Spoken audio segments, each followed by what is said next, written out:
with us. Time now for her say. And even before I introduce you, Madam Ambassador, I must say I'm so excited to be here. I'm glad to be here. Warm. Finally, it's been freezing outside.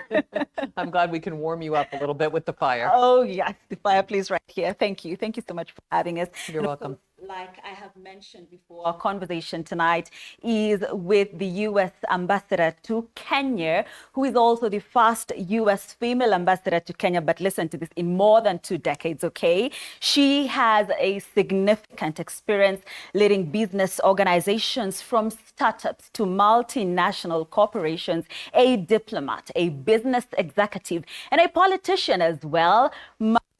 Cushing Whitman. We know her as Meg or Anyango. Yeah. You recently acquired that name. Tell us about it. I did. Well, I was in Homa Bay earlier this week, and it was a great reception, and I was, I guess, given the title of the Luau Queen and that name. Oh, yes, you were crowned the Luau Queen, and you had that whisk there. How was it? It was great fun. I'm a big admirer of Governor Wanga. She's doing a fantastic job up in Homa Bay, and it is beautiful up there with the lake and the Homa Hills and lots of potential for economic growth and development there. Most definitely. And I want us to remain there at Homa Bay, because apart from that, you also met frontline healthcare workers. You delivered solar-powered water pumps that will help over 450 women farmers. Yes, yes. Well, we have something at the embassy called Ambassadors Self-Help Grants, which are relatively small grants, but very targeted to people that it really could make a difference to. So this is about 450 women, as you said, many of whom are widows from men who have died of HIV/AIDS. And so they're organic farmers, and what they really needed was solar-powered pumps, because solar power is basically free, and they didn't have to pay for the electricity. And they really need those pumps for their organic farm. So we were pleased to be able to go up there and hand them the 4 solar-powered pumps. Sure. And you mentioned HIV/AIDS, and we shall talk about that later on because of that program PEPFAR. Yeah? Yes, sure. We shall talk about that. So apart from Homa Bay, you've been to Kakamega, you've been to Kwale, you've been to Naivasha, you've been to Kiambu. You planted trees at Mwongoya Primary School in Kiambu. You've been to Mombasa, and you learned to stitch at in Ruaraka. Yes. Tell us about that. It's been an exciting, I presume, 1 year plus in Kenya. Yeah, just a little over a year. And I've tried to get out. I think I've been to about 21 counties. Because what I learned in business, and it's true whether you're in an NGO or the government, is the truth is never at headquarters. The truth is out in the field, and you learn the most from being out in the field, talking to people, understanding their issues, understanding what their challenges are. So I've really tried to get out, and it's been so much fun, and I've learned so much. And it's a remarkable country with remarkable, resilient people. Right. And in Isolo, you tried the camel milk, and is it nyuri? I did. What was your verdict? Well, I'd never had camel milk before, and I had not had camel yogurt before. But if you've not had it, I recommend you try it. It's delicious. I'll have the yogurt. I've had the milk. Yeah. I'm yet to have the yogurt. It's delicious. And they have strawberry yogurt and flavored yogurt. And it's run largely by a women's cooperative. And, they bring the camel milk in through all parts of the day. They pasteurize it and then sell it. And they've got a nice little business there. How about the camel meat, the nyuri? Yes, yes. The camel milk? Yes, yes. The meat, the camel meat. Oh, the meat. Yes. I don't think I had meat. Well, no, actually, that's true. I did have meat. It was dried. Yes, it was dried. It was, and it was quite good, actually. It's quite crunchy and chewy, and I liked it. Yes, I recall. It was at the same place. They have it packaged in plastic bags, and it's terrific. All right. So let me take you back now to where it all started, and this is where I want us to talk about the Meg of Long Island in New York. Yeah? What was your childhood like? Yeah. Well, I'm the youngest of 3. I have an older brother and an older sister. My dad worked in New York City. My mom was a stay-at-home mom. And I think had she been born in a different generation, she might have had a different kind of a career outside the home. Why do you say that? Well, she was very ambitious. She was very smart. And she wanted to do things, but the opportunities for women were relatively limited. But she did serve in the United States military for, she was in the Red Cross during World War II. She went to New Guinea for 4 years, where she became a certified airplane mechanic and a certified truck mechanic. So I think in a different time, in a different place, it would have been interesting to see what she did. But you know, really a nice growing up. Went to high school in Long Island, and then I was just the first class of women to go to Princeton, or sorry, the fourth class of women to go to Princeton, which had been all male for 250 years. Impressive. And you speak so highly of your mother. You really are proud of her. Yeah. Well, she was a great mom, and you know, moms have such influence on kids. I bet your mom had a huge influence on you. Mama, you do. And you know, she told my sister and my brother and me that we could do anything we wanted. And she gave us confidence, and she gave us the ability to try things and not worry about if we failed or if something bad happened. So, you know, she was truly an inspiration for us. Your Excellency, what did you want to be, you know, when you grow up? Because we all have, like here in Kenya, back in the day, I want to be a doctor, I want to be an engineer, but I ended up as someone different or in a different profession. How was it like for you? Did you want to be who you are today? No, I didn't really. I was, for a while, I really wanted to be an astronaut because I was about 15 years old when we put the first man on the moon. And that was an incredibly inspiring experience. I remember exactly where I was, and I remember thinking, wow, this is amazing. But I've always been interested in science and math, and so then I thought maybe I wanted to be a doctor. So I went to college wanting to be a doctor. You actually did go to college. Wanting to be a doctor. Yes. Yes, and so I took biology and chemistry and physics, and then I took organic chemistry. And that is, in America, that course is designed to weed out the people who really aren't serious. And I took that course and I said, you know what? I think maybe I should think about something else. And then that summer I got a job selling advertising. And I said, well, this is kind of like business. And so I majored in economics. And then, you know, went on to have a business career. Right, right. Beyond that, of course, again, I know you mentioned your mother, but you are a wife, you are a mother, you are a grandmother. Yes, you are. Take us through that. Yeah. So I met my husband when he was at Harvard Medical School and I was at Harvard Business School. We met through my sister. She introduced us. And I want you to talk to us about that. I really do. I know there's a very interesting story. Well, we were actually undergraduates, and we met briefly. My sister said, you should come up and meet this, you know, Griff. My husband's name is Griff. You should meet him because he's just down the hall from me, and I think you're going to like him. So we met, but then he was off to England. I went back to school, but when I arrived at Harvard Business School, he was back doing Harvard Medical School. And my sister invited him to her wedding. And I wrote on the invitation, yes, you should definitely come to the wedding. And what happened was his brother was in town and they ended up going out to dinner. And about 11 o'clock, he looked at his watch and he said, there was something I was supposed to do tonight. Goodness. And he did not show up for the wedding. He stood you up? He stood me up. Oh, and Lord. the next day he called and he said, you know, there's 6 or 8 things we could do together. I want to give you all the choice. I'm so sorry. And I was like, I don't know. But then I said, okay, I'll give him another chance, because he was pretty cute. Oh. Is he hearing us? I hope he had that. Yeah, but your sister had something else planned in case he completely failed to show up? Well, there was, you know, I think 150 people at the wedding, so it was just one person who was missing. So it was all fine. There were lots of young people there. Right. So it was a wonderful wedding. And I did notice he didn't show up, but I thought, well, you know, things happen. Right. Okay. And of course, you've brought him up, or I did. I asked you about him, and I am aware that you relocated to Kenya together. Yes. Could you talk to us about that? Yes. So my husband's a neurosurgeon, a brain surgeon, and he was most recently chairman of the Department of Neurosurgery at the University of California in Davis, which is just a bit north of San Francisco. So he ran the neurosurgery department there. But he was, you know, he was game, and we've traded off each other's careers over time. You know, we used to laugh that no sooner does one of us, you know, get a career going than the other one has a different idea. And so we used to say we sabotaged each other's careers. But he was very game to come. And so we just arrived together August 1st, a year ago. He's doing 2 NIH grants here. And he's working with a couple of the hospitals here, teaching neurosurgery residents. What did it mean to you that, you know, he opted or he chose to come and stay with you here? Well, it means a lot, right? I mean, you always need a supportive significant other or spouse. And we've really supported each other over the years. Sometimes I've moved for him, sometimes he's moved for me. And so I think maybe the next time is going to be his turn. Oh, yes. Your turn. Well, this was my turn. I think or maybe our next job will be, he may figure out what he wants to do next. Sure, sure. All right. Let's talk about some of the activities that you two love doing together, especially here in Kenya. Hiking, for instance. Yeah. No, we're big hikers, and we've hiked the Ngong Hills 3 or 4 times. From you start, right underneath the windmills, and you go up the 7 hills and end up at the other side. We've hiked Mount Longonot, which was really fun. We didn't go all the way around the crater. We just hiked up to the top, but we're planning to go all the way around the crater. We've, when we, go out to the Mara or to Barana or Lewa Downs, we'll often do walking safaris.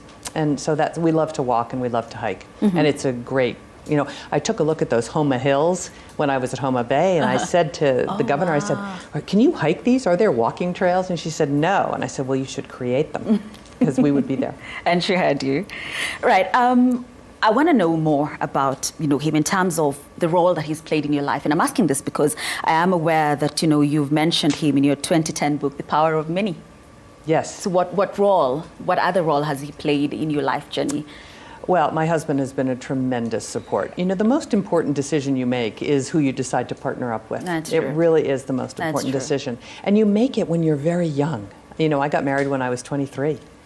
So, you're making these life decisions, and you look back now and you think, gee, did I really have enough knowledge to make that decision? But we've been married 42 years, actually 43 this summer.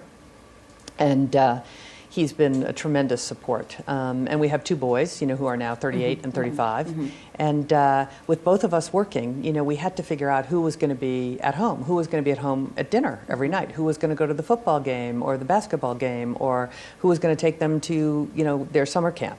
And so we've really split the duties pretty much down the middle. Sometimes one does more than the other. And households do not run themselves, right? The groceries don't get bought by themselves. The house doesn't get cleaned by itself. When you have guests over, that doesn't organize itself. So, sometimes it takes 2 to get it done. And your grandkids, we did mention them, but we didn't talk about them. I have 3 grandkids, 2 boys and a girl. The oldest one will be 5 this coming summer. The next one will be 3 in about 2 days. And then there's a little girl who's just 1 at the end of November. What kind of grandma are you? Well, it's so fun. I think I'm quite an indulgent grandmother. I was more of a disciplinarian with my children, but when they're your grandchildren, why is it always like that? Well, because they're so adorable. Is it the same with all women? They're so adorable, and they're not. You can always give them back. I like that. I like and that. And when they're crying or they're too tired or whatever, you don't have to deal. You just hand them back to their mom and dad. So it's actually the best job in the world. It's really fun, and it's really one of the only things I miss about being in Kenya is they're in New York, so we don't see them as much as we would if we lived in the States. Do they come to visit? It's only been a year plus. They haven't yet, and think about taking 3 children under the age of 5 on a 20-hour flight to Kenya. It seems like a lot. So we'll see. I think my 2 sons will come, and maybe my son and his wife will come. But I think it's a big trip for 3 children under the age of 5. That's true. Let's come back to you transitioning now to Kenya. And I know you've spoken about this before, but how was it like? You came on August 1st last year, just days to the general election. How was it like now getting used or settling here in Kenya?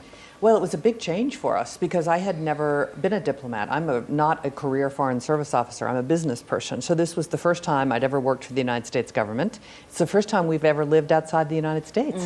So living in any country that is not your own takes some adjustment. That's right. And then I arrived here and the elections were August 9th. So it was a little bit of, wow, I have to get up to speed really quickly.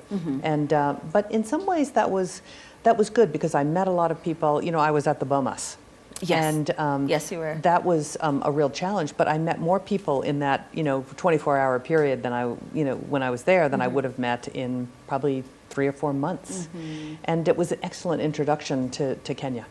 Great. And on Kenya, and we shall talk about your experience in the tech industry, Yes. but based on that, on the back of that, M-Pesa. Yes. I know you've talked about it so much in almost all your speeches, but do you use it? Oh, yes, You do? absolutely, yes.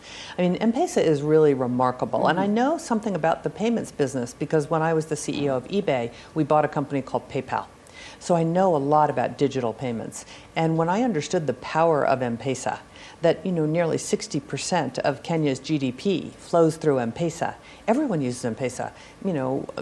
Pay people that you buy something from on the side of the road. You go to Carrefour, everywhere. I mean, it is universally accepted. And the amazing thing is it has really, I think 95 or 98% of the people in Kenya have M-Pesa. That's and right. so they're banked in some ways. And that has, I think, made a big difference.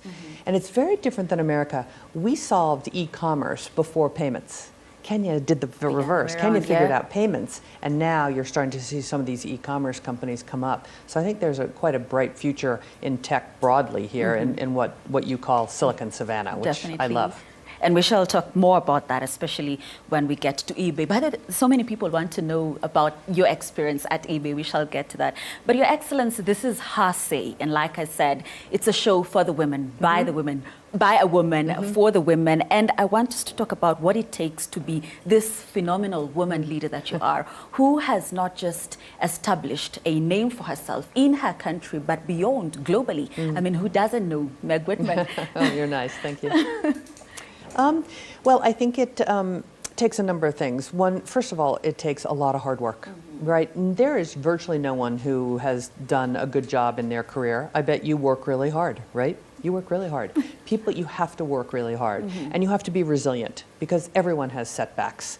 And so you have to be able to dust yourself off and get up and try again. And then I think a lot of it is really learning from other people. Business and your business and government, it's an apprenticeship business. And this is the worry I have about work from home that happened during COVID. Because you learn by watching. I learned by watching people who were senior to me. I watched how they conducted themselves in a meeting. I watched how they conducted business. And so it's being very attuned to who you can learn from, having your own moral compass, your own sense of what is right, and then working really hard. And that's really how I've done it. And by the way, there's some luck too. Sometimes it's better to be lucky than smart. And I've had my fair share of luck. But how much more did it take you to, get to where you are as a woman? Because someone said it's like we start at kneel one, the men having a one in us kneel. Well, I think it is largely true, although I think it's changing, that we actually have to work harder than the men. I know that in my early stages of my career, I think most of the women worked harder than the men. And sometimes it's a big challenge because I know that for me, with my two children and my husband, the weekends were pretty sacrosanct. I was really with my husband and children on the weekends, and a lot of times during the week. And a lot of my male colleagues were doing things with other guys on the weekends, whether it was playing football or playing golf or doing these things. We weren't part of that. So our network at these companies wasn't as strong. And so you just have to stand on your own. I think the other thing I learned was that as you're coming up in an organization, I think a lot of people, if there's two people who are equally talented, they take the one who's optimistic. They take the one who has a glass half full, who is enthusiastic. Enthusiasm goes a long way. And people who come to you with a problem, but also a solution, as opposed to here's the problem, here's all the things that are wrong.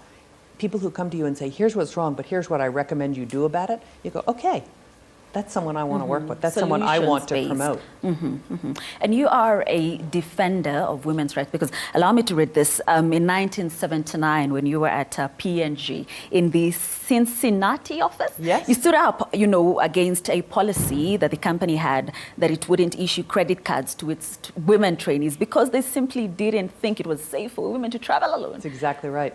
There were 100 of us in the sort of entering class. It was back in the day where you all started at the same time, and we all started in marketing. And 96 out of 100, well, there were 4 women out of a class of 100. Think about that. Goodness. And 96 of the class got credit cards, company credit cards, and the 4 women did not.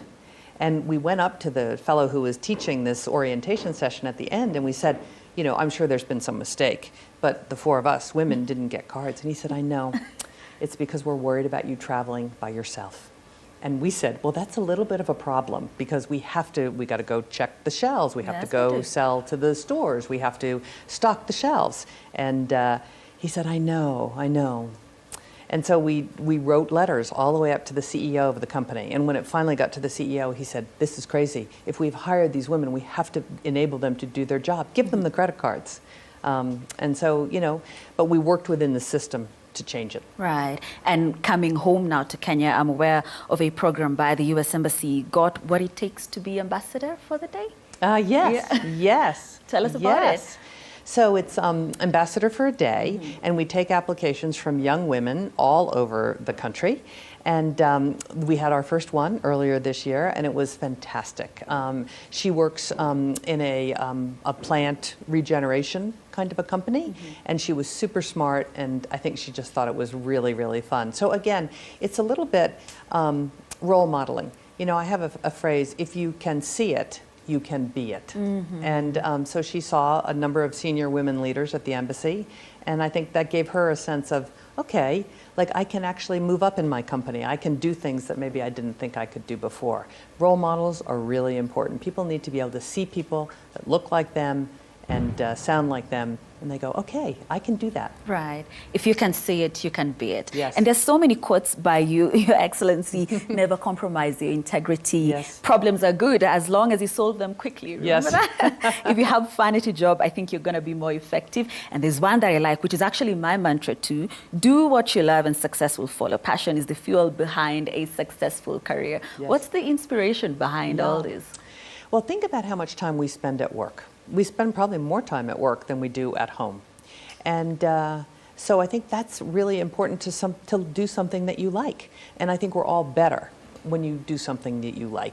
And so I always encourage young people to find what their passion is. I mean, is it sports? Is it fashion? Is it technology? Is it medicine? Is it law? Is it law enforcement? What is it that really makes you excited? And go do that. And don't let, you know, your friends or your parents or whatever say, oh yes, but we really want you to be an X. Right. You know, and you, by the way, you don't have to figure it out right away. There can be 2 or 3 jobs that you get out of high school or out of college. Most definitely. And you know what I say? Know what you want and go for it, which is pretty much the same thing you're saying, Your Excellency. Yes. Okay, and at this point, we take a short break here on Say. Stay with us. We shall come back with this conversation with the U.S. Ambassador to Kenya, Meg Whitman.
right. Thank you once again for staying with us. We continue the conversation we've been having on Her Say tonight with the U.S. Ambassador to Kenya, Meg Whitman. And I see your questions, by the way, in your feedback. I shall be sampling it and posing some of the questions that you have to the Ambassador who is here with us tonight. Keep them coming, okay?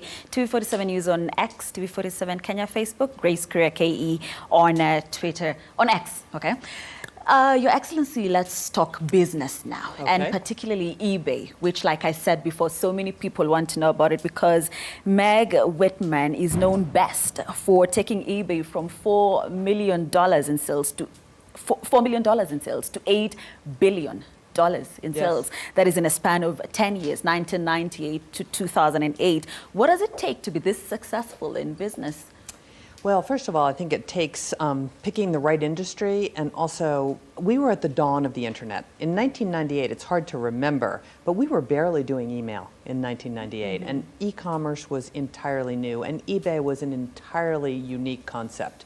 Prior to eBay, if you were a collector of items, because collectibles were the first thing, you had to go to a local store, and your trading area was just in your village or your town. All of a sudden, the world was your shop, and you could sell to anyone across the globe, across the United States, and you could buy. And so it made fundamentally an inefficient market efficient. So it was a really good idea, and we executed that idea very, very well. What did it take to execute it? Well, it takes, first of all, you got to be fast, because the company was growing at 70% compound monthly growth rate, which meant the company was 70% bigger in February than it was in January. Sure. And so you had to be fast, and you had to figure out, it was all new. And so you had to figure things out very quickly. And like every other business, you know, I was able to get a great team around me. You know, you're only as good as your team. That's true. And we managed the financials of the company very well. We were focused on profitability early, and we had an obsession with the customer. And the customers, in a funny way, they had all the really good ideas on eBay. And I'll tell you one story. Mostly at the beginning, it was collectibles. And one day, a young man came running into my cubicle. We sat in cubicles, and he said, Meg, they're selling cars on eBay.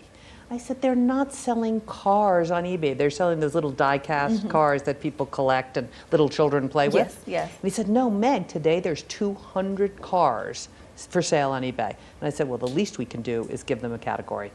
And all of a sudden, in about a year's time, eBay was selling more used cars than all the used car dealers in America combined. That's huge. But it was the idea of a user. We didn't sit in a conference room and say, hey, how about we think about selling cars on eBay? It came from a user, and that's the lesson. Right. And how does Meg Whitman deal with criticism? I'm asking this because I came across an article written, you know, from way back those past years, just before you joined HP, Hewlett Packard. Hewlett, that's the correct pronunciation, as CEO, so the article actually read, Whitman as the HP CEO should have a tough job. Did you actually see it? I don't know. But how do you deal with criticism? Well, there's been a lot written about me over many years, and not all of it is good. And so you get a bit of a thick skin, particularly when you run for office, and I know we'll talk about that. Most definitely. But even as the CEO of a company, you get criticized. As the ambassador to Kenya, you get criticized. And over time, you get a little bit used to it. You listen to it to make sure there's not something you should learn from it.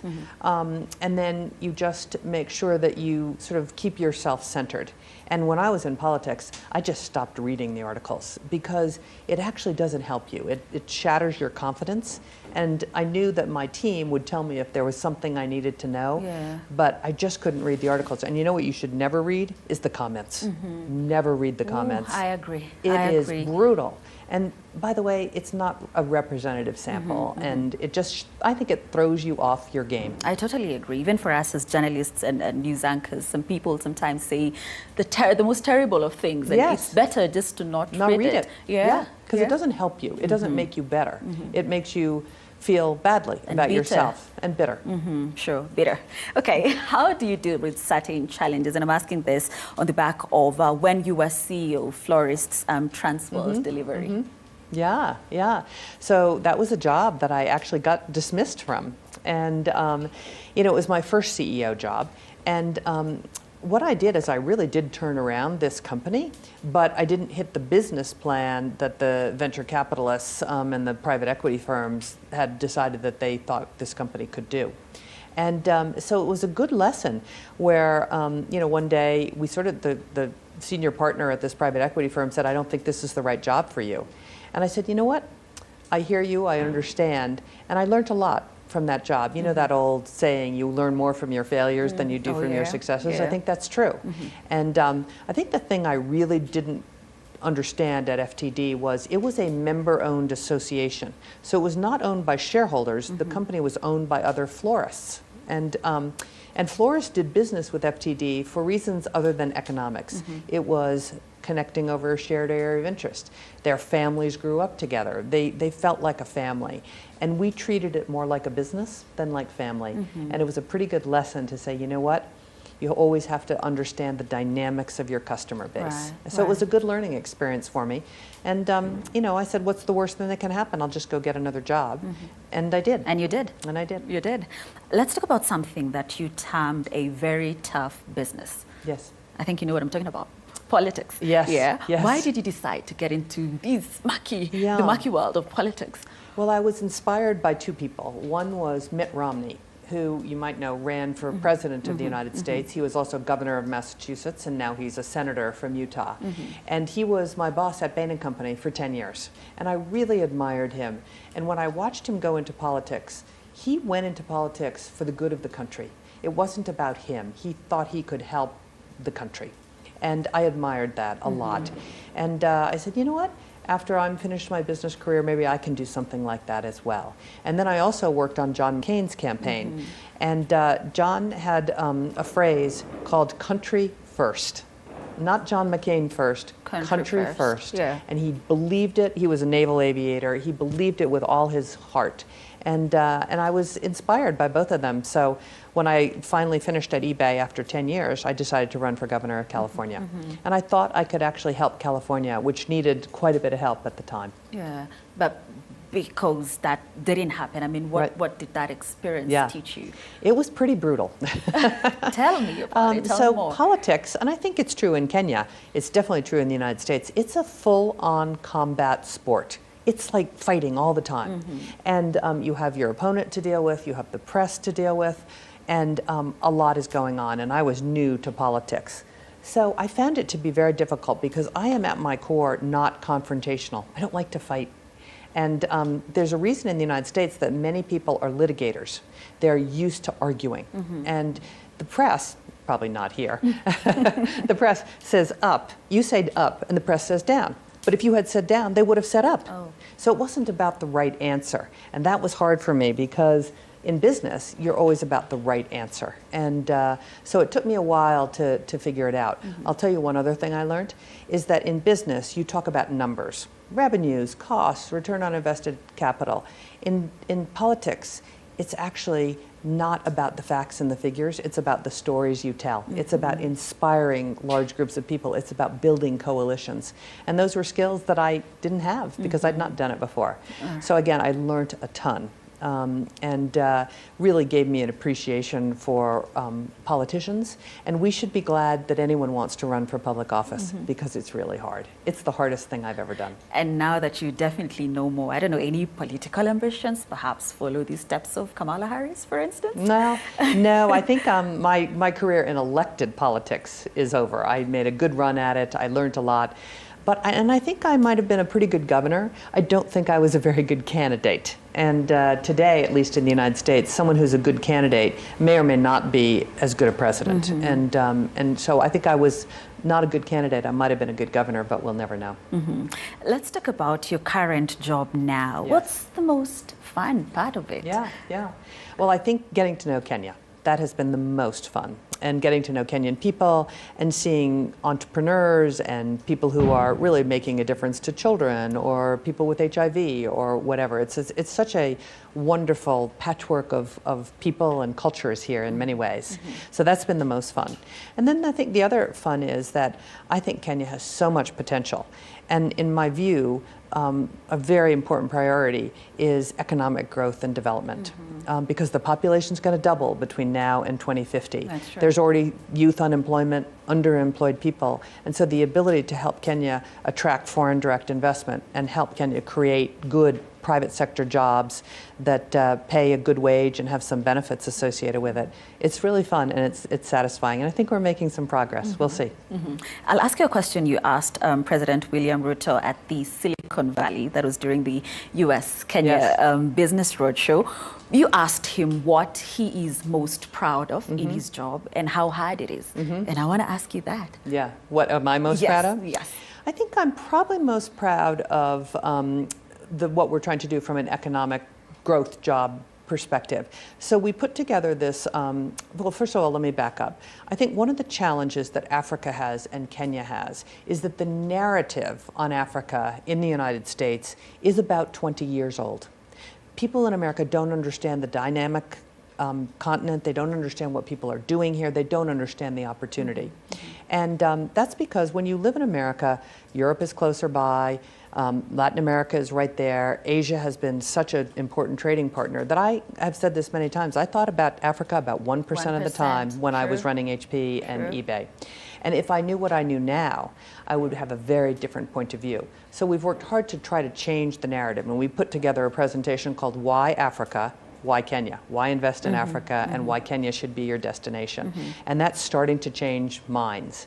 I think here in Kenya, I've had Kenyans come up to me and say, we didn't even know that about our country. And I think it's really starting to change some minds in the United States. And that will lead to more foreign direct investment and more jobs. Right. So I'm proud of that. Right. And in most of your speeches, Your Excellency, you say, or one of the reasons that you give for why Kenya is that it has the most stable democracy. Yes.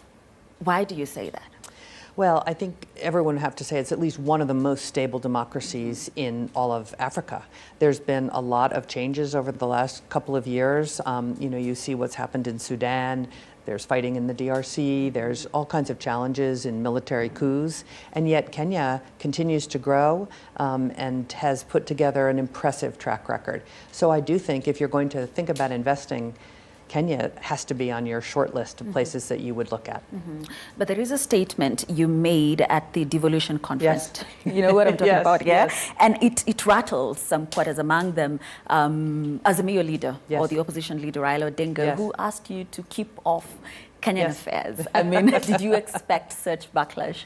Well, as I said, I'm used to criticism. And what I said is many people have said this was the freest, fairest election in Kenyan history. And that happens to be true. Many people have said that.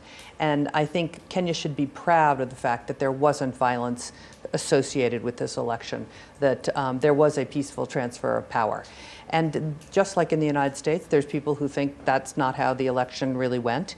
But I think most people would probably agree that this was certainly a violent-free election and was a peaceful transfer of power.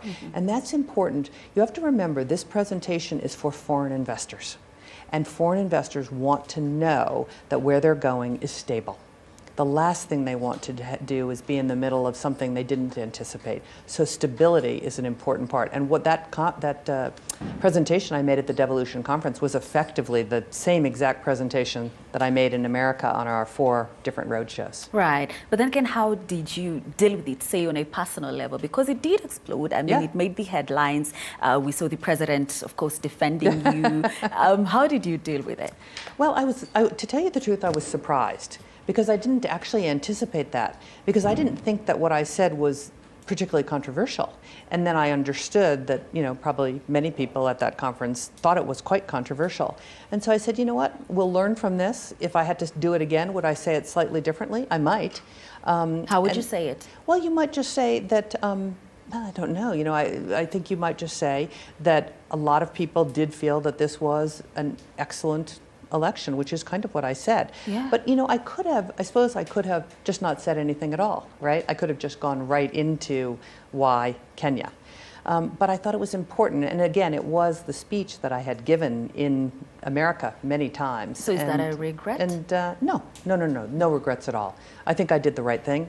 I think I said what I believed, and that's okay too. Right. Okay. I want us to talk about some of the milestones under your tenure in as far as the U.S.-Kenya trade and investment relationship is concerned. Yes.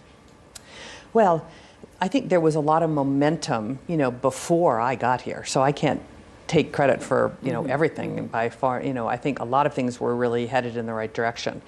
Kenya has done a good job of taking advantage of AGOA, the African Growth and Opportunities Act. In fact, in 2022, the U.S. was Kenya's largest export market. I think now Uganda is now number one. Uganda was one, then America was one, and now Uganda is one. But we're certainly in the top 2 trading partners for Kenya. And that's largely due to AGOA, where goods from Kenya enter the United States without tariffs. And so it's a free market, it's an open market, and that's important. So I think, if you think about apparel, you think about macadamia nuts, you think about dried fruits, those kinds of things are all now quite big exports. I think it's about $600 million of exports to the United States every year. Let's talk about Kenya's foreign policy. Yes. Because we are dining with the UAE, with China, with Russia, with the US. But does that in any way affect the relations between US, the United States, and Kenya? Not really. I mean, what our objective is to give Kenya choices. If you want to build a road, who do you want to build it with? If you want to do an apparel company or apparel factory, who do you want to do it with? And so we want to give Kenya those choices. I'm very proud of the 60-year relationship that we have had with Kenya. We have worked very closely around counter-terrorism, about military cooperation. We've worked very closely on health, most notably on HIV/AIDS through the PEPFAR program. We've worked very closely on alleviating some of the food insecurity that occurred during the drought. So the partnership between Kenya and the United States, I think, is very strong. And that doesn't mean it can't be strong between Kenya and other countries. And in fact, that Why Africa, Why Kenya presentation, there's no trademark on that. And I was just talking to the ambassador from South Korea, and he said, I took that presentation and I translated into Korean. And I said, yes, that's exactly what we want. The more people that tell the Kenya story and the Africa story, I think the better off we are. Sure. And, when we put it out that we're having this conversation tonight, a lot of people were concerned about and you mentioned matters counterterrorism, but they're travel advisories that are usually issued by the U.S. Embassy against Kenya. I mean, the most recent one on July 31st, and there was a security alert issued on October 13th. So the question is, what is the criteria to issuing a travel advisory against Kenya? So obviously we see all kinds of threats coming into both the Kenyan team as well as the U.S. team. And when things rise to a certain level, we feel like we need to remind Americans in Kenya to be thoughtful.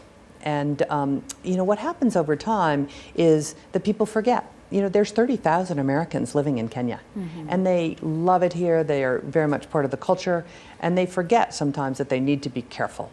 And you probably should be careful all the time, anywhere. And so part of this is we see, a certain level of threat, and we say, this is a good time to remind Americans living in Kenya to be thoughtful and to be careful. But doesn't that work against us, against Kenya?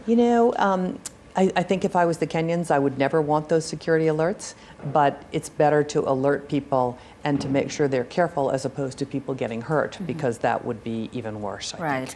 And there's a question here from one of our viewers. He asks it in Swahili. I'll read it as is and expound. Uliza, mbona wa Kenya wengi wananyimwa visa? I know this was on your entry, the visa issues, and of course the waiting period for the visa interviews has of course been cut by 5 months, but you could answer him. His name is Ngule Juma. He's asking why it takes, actually kunyimwa. Kunyimwa is denied, being denied a visa.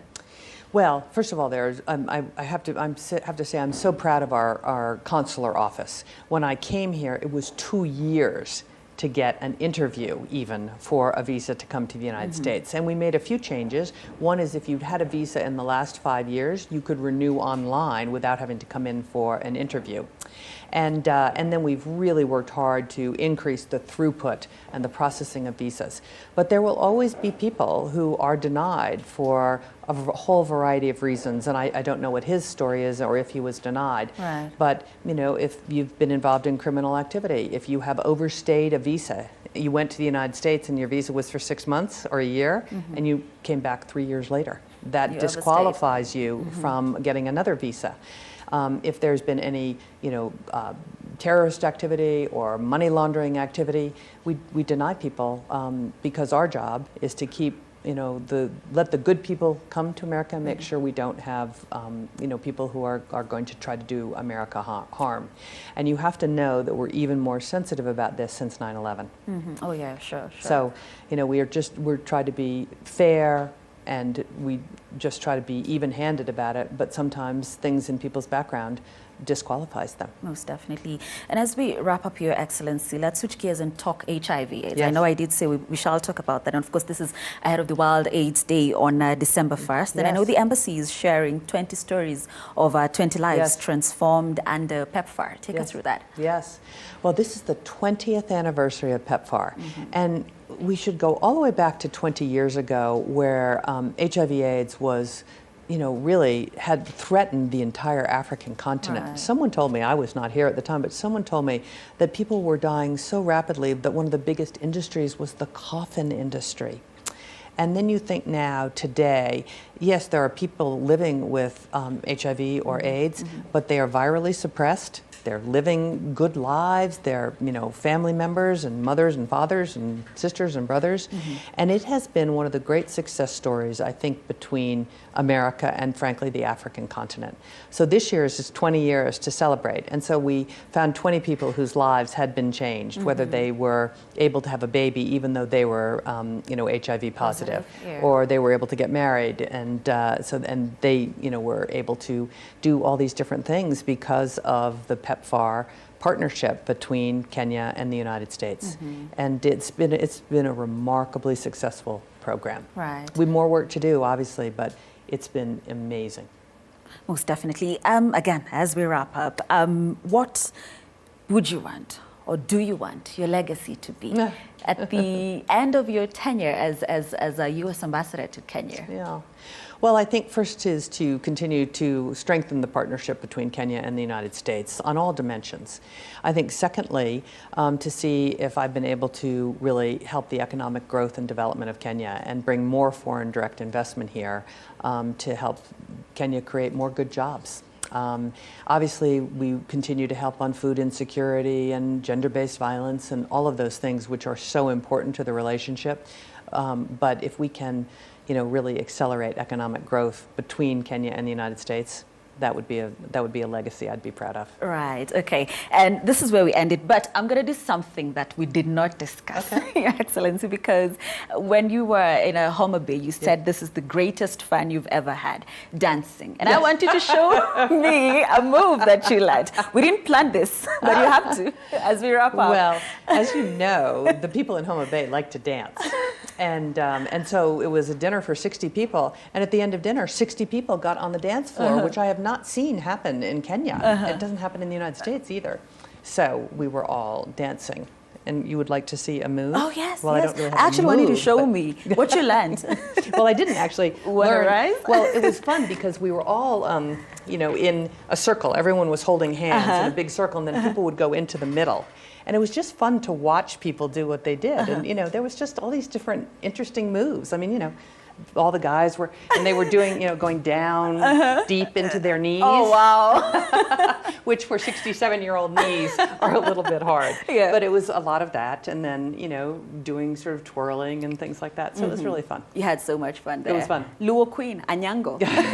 Thank you. Right, okay, and that's where we ended. Thank you so much for your time and your company. Thank you so much once again, Your Excellency, for having us. Thank you to the entire crew that made this production a success.